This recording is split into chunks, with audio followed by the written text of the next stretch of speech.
Hey, vinyl community, and welcome to the Vinyl Tag 2018. If you don't know what a vinyl tag video is, I'll post the questions down below in the description. You can follow along if you so choose. But a vinyl tag video is a series of questions, usually 20, that someone writes. I don't know who writes these questions. And they kind of make the rounds in the vinyl community, and people post videos answering those questions. And I guess ostensibly what they are to do, or at least how I take it, is to get to know the person better, possibly. So this is the Vinyl Tag 2018. A couple things really quickly. There's going to be a couple questions. There's going to be multiple answers, and there's no way to get around that, if I'm going to be honest with everyone, and answer the questions honestly. And there's one or two questions I don't think are answerable, and I don't mean any offense to the person who wrote the questions this year. I just don't know how you can answer a question, how it's written, or in general. Anyways, we'll get to that. Anyways, cheers everyone. In fact, this is the first video that I've not filmed in my basement or on the streets of my city or in Europe record shopping. And I think even a record nerd has to come out of the basement every now and again and get some sunlight. So I'll get my vitamin D for the day. So cheers everyone. So we're gonna get right to these questions. First video you saw in the VC or on the VC. The first videos I saw, it was a gentleman named Darren Locke, and I've talked about him before. Although it's not specifically vinyl related, there's that element to it, and from that it kind of branched off to other people. But I think like a lot of people, a lot of our first videos were Derek Higgins. So those are the first two people I definitely recall watching videos, was Derek Higgins and Darren Locke. Let's see, I got my questions right here. So if you see me looking over here, it's not that I don't want to make eye contact. It's that I'm not used to the sunlight and the streets out the window and questions here. So that's why. Favorite record you discovered in the VC. And I'll show you a couple records, but generally speaking, I've not really discovered records per se. I've discovered genres of music, which to me is a lot more meaningful than particular records or individual records. The biggest kind of genres I've discovered that weren't something I listened to regularly was progressive rock. And all these genres drive my wife crazy, and I don't blame her. But progressive rock, that's not stuff that wasn't really... I was not familiar with, and heavy psych and proto-metal, as some call it. That was new discoveries for me outside of maybe the heavy hitters like Blue Cheer and stuff like that. So I'll show you a couple of records anyways.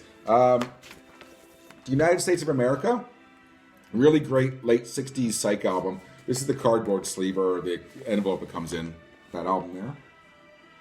So I set this camera all wrong, didn't I? Anyways. A lot of people who I respect have posted this album, and then I found this at a record fair in the spring or the fall. I'm not sure which one. Anyways, United States of America, I highly recommend you check that album out. Billy Cobham, Spectrum. It's a jazz album that's really not. Tommy Bolin, if you know who Tommy Bolin is, he's shredding all over this album, and it's all improvised. It's a good gateway album into this kind of free-form, just weird... I don't even know how to describe it. It is jazz, primarily, but if you're into hard rock and you want an album to kind of tippy toe into that kind of music, this is a good album because the Tommy Bolin elements will really kind of get you into it. And although I first heard about this album on a Deep Purple documentary, I started seeing people post it, and it was enough to get me to pick it up, and it's absolutely fantastic. So Billy Cobham, Spectrum. All right, next question. What are your other hobbies? Well, I dabble in guitar. I'm a good husband. I don't know if that's a hobby. You know what? As you get older, hobbies. I mean, it's not really hobbies. It's more activities. Just trying to be as active as you can, so you don't. I don't shrivel up into some old man later in life. But really, it's just kind of noodling on my guitar and records and spending a lot of time with my dogs, taking them out for walks, and just things like that.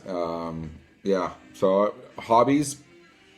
I'm a little bit short on hobbies. I'm sorry. Time is not on my side for having free time. So, I mean, once you factor in the records, I mean, I know how much time is left. I used to have a lot more when I was younger, but like I said, as you get older and you get more responsibilities, time is it's not really on my side. All right. Why did you start collecting? And this is one of those questions that I don't know if one can answer. I'll give you a bad analogy that kind of just came to my head. It's like asking Hendrix, well, why do you play guitar? It's like asking Einstein, why are you so smart? I know you just are. You're just born with it in you. You just pick up the guitar and you're good at it. You know what I mean? Why do you start collecting? It's just it was just in me, I guess. I mean, I never drank or did drugs growing up, and I still don't, for no reason really, other than when all my friends were kind of spending their money on that kind of stuff, and even before that. That was kind of high school, but even way before that, in the early 80s, I would be out collecting bottles, picking bottles and returning them for money, and any way I could make a few bucks, shoveling sidewalks, or doing any kind of chores extra where I could make a few extra bucks. And I would make my my pilgrimage every Saturday, either to the local mall. This is when I was very young, to the local mall, and then when I discovered kind of independent record stores. When I was 14, 15, I would make the long pilgrimage to those stores, and that's how I would spend my money and agonize over what record you're going to get that week, because you might have only had money for one. Anyways, that's a long answer to kind of get around to. Why did you start collecting? It's just in you. So that's one of those questions I don't know if you can answer with any degree of real accuracy. It's just in you, I guess. Do you play an instrument or play in a band? Yes and yes, I have. Primarily as a bass player, frustrated guitar player. But I played in a band or two. The one show that we played, and it was odd, I'm not going to talk about that band a whole lot, because it's outside of my city, and even in my city you probably wouldn't remember, but we were the sole opener for the Brian Jonestown Massacre. And I got to hang out with Anton Newcomb that day, which was kind of cool. So yeah, I have played in the odd band or two, and I still kind of noodle a bit. But like I said, that's more of a time thing. Not having time anymore. Ever work in a record shop? Well, you all know I have. I started off as a part-timer making, God, what did I make at the time? $4.75 maybe an hour. And then back in the day, if you remember, it was impossible to get a record store job. It was probably one of the most coveted jobs you could get, and you had to have a hookup. And I finally got a part-time job at this really small record shop. It was kind of a hybrid stereo record shop. And within a year, I was running the place, and that was where all this music, absorbing music, everything up until that point, really paid off, because the knowledge base I had was what they were looking for. So I was managing the place within a year, and then I went on, and I was lucky enough to win a few awards in that field. And then I went on and I graduated to a big chain store, and I ran about 5 of their stores over the years. And then I went to what at the time was Western Canada's biggest independent record store, who had a store in Calgary, and then had a store in my city. And then the owner died one day. His wife didn't want to run the store, so she decided to shut it down, even though we were still mega successful. And I decided to open up my own store with 2 of my coworkers. And I did that, got it off the ground, and then within that time period, I got married, and there's other priorities in life at that point. Owning a record store doesn't afford you security. I mean, your paycheck is only as well as the new releases that Tuesday, if you know what I mean. If it's a shit month for new releases, you're not bringing home a lot of money. And you got 2 kids and you're newly married, and things become more important in life. And I did it for 22 years. I'm sorry for mentioning that again. That's what it was. So I went and did something else, and something that offered security and a pension and all that adult stuff. But I had the greatest 22 years of my life doing it. So yes, I have worked in a record store and a lot more than that. So, favorite album from the year I was born. Well, I was born in 1987, so it would be Guns N' Roses' "Appetite for Destruction." Okay, I wasn't born in '87. In my mind I was. 80s, in the year I was born, 1971. I'll show you a few albums from that, because there's a couple albums that I could, if you know my videos, they're kind of automatics, but I kind of want to be a little bit outside the box on this one. 1971, my God, what an amazing year for records. These are just a few of them. You got T-Rex, Electric Warrior. Led Zeppelin 4. The Allman Brothers at the Fillmore. David Bowie, Hunky Dory, that could have been it. Sabbath, Volume 4. Oh, Masters of Reality. It's early. Masters of Reality, Black Sabbath. Who's Next? Vandergraaf Generator, Pawn Hearts. Can, Tago Mago. I'm probably saying that wrong too. I probably had my whole life. But just to be a little bit outside of the box, I'm going to go with Hawkwind, In Search of Space, as my favorite album from my birth year. One of the, maybe it's the start of space rock, if you're into that genre. I know some people don't like it. Anyways, In Search of Space, Hawkwind. All right. What classic album have you not heard? And if you don't know, and some of you do, I'm doing a series of videos now where I'm giving classic albums a first listen, and I've done one already, and this will be my next one. So this is kind of an easy question, so I've already got it loaded up, ready to go for my next video. But Brian Eno, Before and After Science. That's going to be my next video I do for a classic album that I've not heard yet.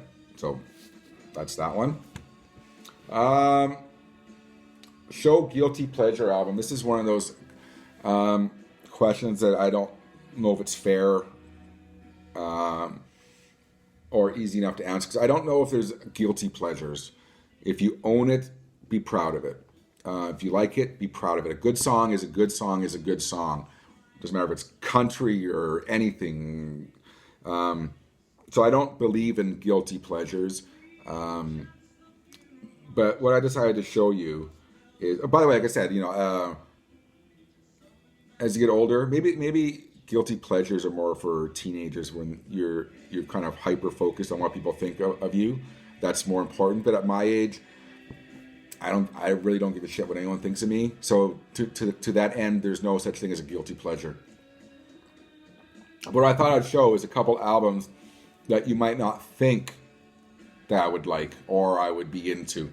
Something that's not really posted in the VC very often is kind of this era of rap, but Death Row's greatest hits. This is not this album, but this is kind of represented a whole genre. At the time, I don't know if I liked it at the time. I was in retail at the time as well, and I think it was just everywhere, and I kind of shied away from it. But this was the last real renaissance of rap music to me. Was the Snoop Dogg, Dr. Dre, all that kind of stuff. Yeah. Anyways, Death Row and that era of rap. I'm not really into Tupac, I'll be honest with you. That's something I kind of maybe have to give a bigger listen to, or a deeper listen to. But anyways, you might not have known that I kind of have an affinity for Death Row, that kind of West Coast rap scene. And you know what? This is the only album I own by this band. And I'm not really into them, but I would never turn the music off if it came on the radio. It's ABBA. And I'm not afraid to say that they're probably the biggest masters of writing perfect pop. And the only album I really own is a double best of album. This might have been one of their first in my country anyways. And it's pretty much any ABBA song of note would be on this album. And I don't pull it to play it very often, but it's an album I pull it up every now and again. And it's, like I said, if I respect more of the songcraft, more so than the whole thing surrounding ABBA. And I know it's not the most popular thing in the world.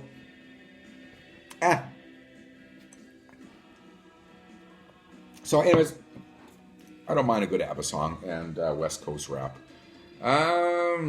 Strangest record, I don't know. It was tough going through all my records, picking something strange, but I found this one in my collection. You might know the actress Phoebe Cates. Phoebe Cates was in Gremlins. She was in Fast Times at Ridgemont High. We know that one. And a bunch of other movies, primarily movies from the 80s. But for a short period of time, she was a pop star in Japan, like a lot of these actresses were. But she had an album out in Japan. This is it here. And it's mostly kind of, it's very ballady. There's no real upbeat stuff on it. But I got this from Japan, and I don't know why. It was just kind of one of those impulse buys. Like, this is so off the wall, I have to have it. But it came with, this is a complete copy, and it came with a calendar of Phoebe Cates. Anyways, Phoebe Cates, the actress who had a bit of a music career in Japan. Where are we at now? Show a picture disc. I could have pulled one of, I don't know how many I have, but I pulled this one because it's one of my favorite bands that I don't really talk about because no one really seems to know them. Even when I go to the UK, where they're from, a lot of people just don't remember them in the UK even. But in fact, this is the only band I have a tattoo of. It was an impulse thing way back when in 1990, I think it was. But it's a band called posthumous itself. The tattoo's here, and I'm not showing it to you. I'm not embarrassed of it. I'm just not showing it to you. The band called posthumous itself. This is their this is their fourth album called Cure for Sanity. And like I said, one of my top 5 all-time favorite bands. I don't really much more. I'm not going to try to sell you on them because it's not everyone's cup of tea. Best posthumous album. I had to Google this one because best posthumous album. That's kind of an odd one because there's not really a whole lot out there. As I did Google, and nothing really resonated with me except for one.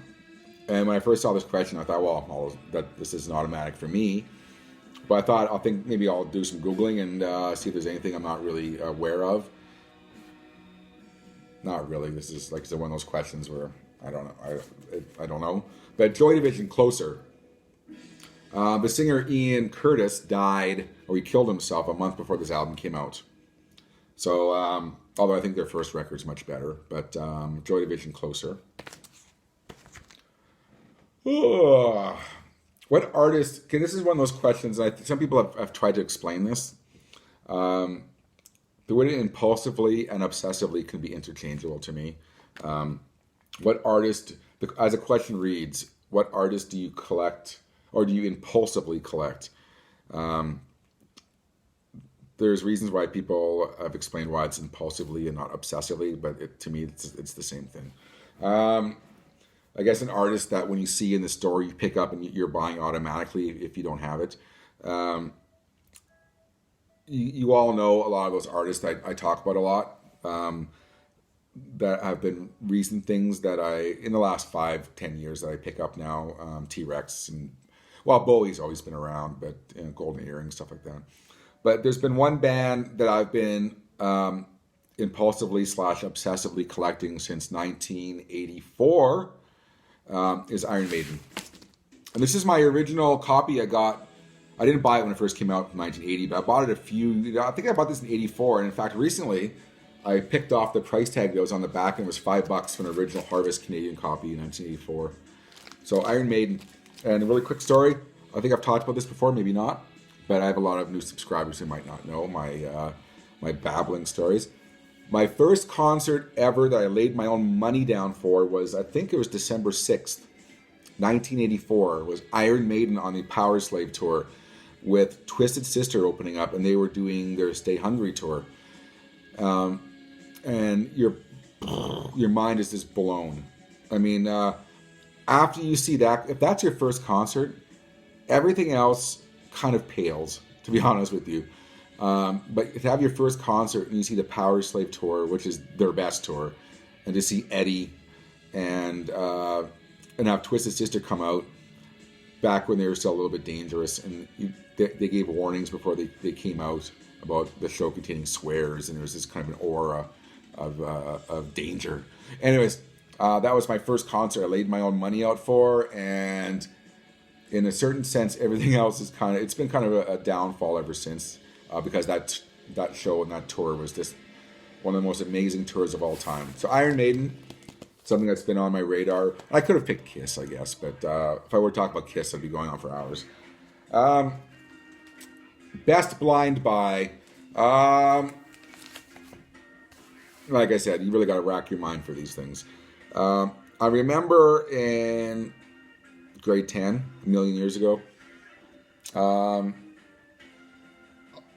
the cool thing was kind of to like Public Image Limited amongst people I knew, or people who were older than me. And, I had been familiar with the Sex Pistols, but if you like them, but something different, try John Lydon's new band, or Johnny Rotten's new band, Public Image Limited. And I went to the local import store, and this is my original copy I bought at the time, was Public Image Limited's second album called Second Edition. And it's gone down a path of Public Image albums for me. Once again, one of my favorite bands of all time, Public Image Limited. This was nothing. This at the time, you have to understand, this is like 84, 85 around the time. And I had bought this secondhand, obviously, at the time. But it was unlike anything I had heard before. I had not really had been exposed to really anything really kind of remotely experimental, which this is. Anyways, Public Image Limited second edition. Probably one of the best blind buys I ever bought. I'm doing a lot of talking, sorry. Best a blind spot artist. I don't necessarily understand this question, to be honest with you. Like I said, no offense to who wrote it. I don't necessarily understand it, so we're going to skip by that one. I get from what I understand, maybe it's an artist that you just not listened to, and I don't. There's lots of people I have not listened to, so I don't have to pick one. I don't. Favorite album cover. I'm going to pick two albums by the same band for different reasons. We're going to pick two albums covers by The Damned. Although there are other bands who have had better graphics, like Maiden and a lot of those progressive rock albums, those Roger Dean album covers. One is for its simplicity, which is still an enduring image to this day, and one is because of its pure artistic merit. So The Damned. The Damned's first album. So simple. Them covered with whipped cream licking each other's heads. But it's one of those images that live on to this day, and it's one of the most parodied album covers ever. I've seen this parodied on other people's album covers and articles with other bands. So The Damned, first album, Damned. And also The Damned, Phantasmagoria. I think it's one of the best portraits I've ever seen. And in fact, at one point in life, I was trying to save up enough money to have this tattooed on me. And I don't know whether I don't know where it was going to go, where this would fit. But at one time, I had this grand design that this was going to be a tattoo, and I'm glad I didn't get it done because I'm sure no one would have done it right. Anyways, The Damned, Phantasmagoria, not my favorite Damned album, and The Damned's first album, Damned, for different reasons, but I think they're equally some of my favorite album covers. A musician you've met, well, I've talked about this a lot. I did a video about one of them, David Bowie. Having worked in the business for so long, there's very few of my heroes I've not met or hung out with, and I've been very lucky. I've been very spoiled. David Bowie, Brian May. I've been lucky enough to hang out backstage with Metallica twice, and I'll show photos of that one day. I can't even mean Depeche Mode, Duran Duran, all my favorite bands from the 80s, and then a lot of my favorite metal bands. Iron Maiden I met, and they were nice enough to sign an 8x10 for me. I'm trying to think. I have a lot of autograph stuff downstairs. I even met people like Shania Twain. I took my mom to meet her. I had to spend the day once with Sporty Spice, Mel C from the Spice Girls. I had to be her minder. I have a photo of that too. Maybe I'll talk about that story one day. But anyways, it's been everyone of Captain Sensible from the Damned. Yeah, I've been very lucky, very fortunate, and very spoiled that I've just been able to meet everyone that I've pretty much ever have wanted to meet. So that's long story short, or short story long. Show record with sentimental value.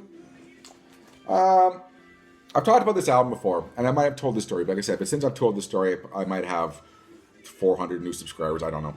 But this is Motorhead's No Remorse, and this is in the leather sleeve. And I'll tell the abbreviated story why this is sentimental to me, is that my dad, who died a few years back, bought this for me.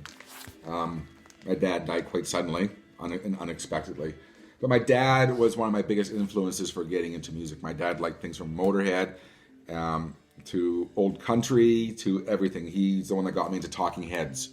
So he was very hip for his time. But he bought me this one, No Remorse, double kind of a best of collection, one of the first ones in the leather sleeve. And then when I moved out on my own, and I've talked about this quite a few times, when you're broke, you need rent money, you need to pay the bills. I've had to sell batches of albums through the years, and I think most of them I've been able to buy back now that things are a bit more stable in life. But when you're a teenager, so anyways, I've sold a lot of my albums, and this was one of them because at the time it was probably the most valuable album I had, and one of those regrets. And it's not an easy album to find. So it was one of those regrets. And then my dad died, and then it's like this regret turns into a major hole, So it was my wife. I believe got this for she found a copy. And I think I might have mentioned the story to her in passing. I'm not sure how that came about. But she found a copy. And I got it for my birthday, I think 2 or 3 years ago. And it was one of the nicest gestures that someone has ever done for me, as it kind of put a little bit of closure on that guilt I had. Not to get all serious on you, but Motorhead's No Remorse in the leather sleeve. And the other one, Electric Ladyland, Jimi Hendrix. I believe this is an original German. Anyways, I've been after this album. I'm not going to show it too much longer as the nudie. It's one of those albums that you aspire to, because it's so expensive nowadays, and you just never think you're ever going to get a chance of finding it or owning it, or at least a near mint condition copy, or even a VG++ copy. And then the gentleman who runs the Calgary Record Fair, who I'm quite friendly with nowadays, he had a copy, and I sent him an email, and he said, yeah, he had a couple copies actually. That guy has everything. And he agreed to sell me a copy at a really incredibly good price, probably half of what they sell for out in the stalls at record fairs. And he sold me this beautiful, in fact, I keep it in double sleeves, so there's no dings or anything. It was just a pleasure. And this is one of those dreams. You never think you're going to own that album. And then to get it for the price he gave it to me for was just a dream come true. So that kind of fulfilled a dream, and then the Motorhead album for reasons to do with my father. Favorite record no one seems to know about. I'm going to go with a band called Four Against, and you're going to probably fast forward, or this is probably why no one knows about them. They were a band from Lincoln, Nebraska. This album came out in '87. This is called Echelons. They were a post-punk band from Lincoln, Nebraska, of all places. But they turned out some of the most amazing post-punk albums ever. And few select people I've met know about the band. I've talked about them with Derek Higgins, oddly enough, just via comments in YouTube videos or Facebook posts. This album actually was nominated for a Grammy for Best Packaging, oddly enough. I don't think they won, but I won't unpack it, but this is an original numbered pressing. I got number 39. It came with a stock of wheat from Nebraska. And there's so many inserts, I won't even bother opening them, but Four Against, Echelons. And in fact, I could have pulled one of their other EPs in the marshes, actually. And then I've talked about this album before. Barry Hay. I'm going to get the title wrong. Only Parrots, Frogs, and Angels. I always kind of mix up the angels and frogs. Barry Hay is the lead singer of Golden Earring. And I believe this is when was this released? 1972. And he made a solo album. And it's one of the best psych. It's like that Golden Earring period of the time when they were kind of progressive, still a little bit of psych element to it.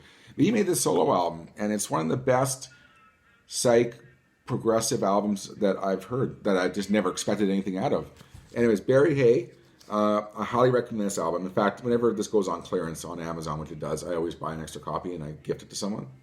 Highly recommend that album if that description kind of interests you. Final question. I'm not doing too bad for time for 20 questions for me. I thought this would be 2 hours long. Favorite album of a genre you don't know well? I've talked about jazz. Jazz is maybe the only genre, except for classical, which I don't think I'll ever dip the toe into. Excuse me, as that's a rabbit hole. And I couldn't wrap my head around that, of getting into where to start and all that stuff for classical. But every other kind of genre of music, I feel I could walk into a room of people who are really into that music and hold my own in a conversation, except for jazz. I don't think I could have a peripheral kind of conversation, but that's been something I've been getting into in the last year, kind of experimenting more and more. But until I can go into a room with jazz fans and hold my own, I consider it a genre I don't know well. So my favorite record, and it's a lot of people's favorite record, I could have picked a few, but I went with John Coltrane, Love Supreme, as this is an album I've been listening to a lot since I've watched the documentary on Netflix. And it's been in my car for a little while now. But I Love Supreme. There's a reason why these albums are considered the best of its genre, because it really is. There's a reason why Kind of Blue and Dave Brubeck's Take 5, or Time Out, sorry. These albums are considered classics because they are gateway albums, and they're the easiest albums to kind of absorb and get into a genre.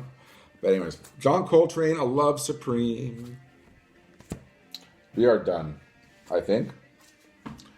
That was the Vinyl Tag 2018. Like I said, for those couple questions I couldn't answer, I don't mean any offense to the person who wrote those questions. I personally I can't answer those questions with any degree of honesty or accuracy. So, having said that, yeah, there you go. I hope you learned something out of this for me, and leave any comments. Apart from that, I hope you enjoyed the Vinyl Tag 2018. Feel free to copy the questions and make your own video, and then post it around. That's what it's all about. So that's why it's called tag. So I've tagged you. There you go. I've touched you. Make your own video, please. I'm interested to watch your video. So take care, everyone. This has been, what's my name? It's David Michael today, aka Nazz Nomad. And I have a week off now, so I'll be making tons of videos. You'll be sick of me. Take care, everyone. Bye-bye.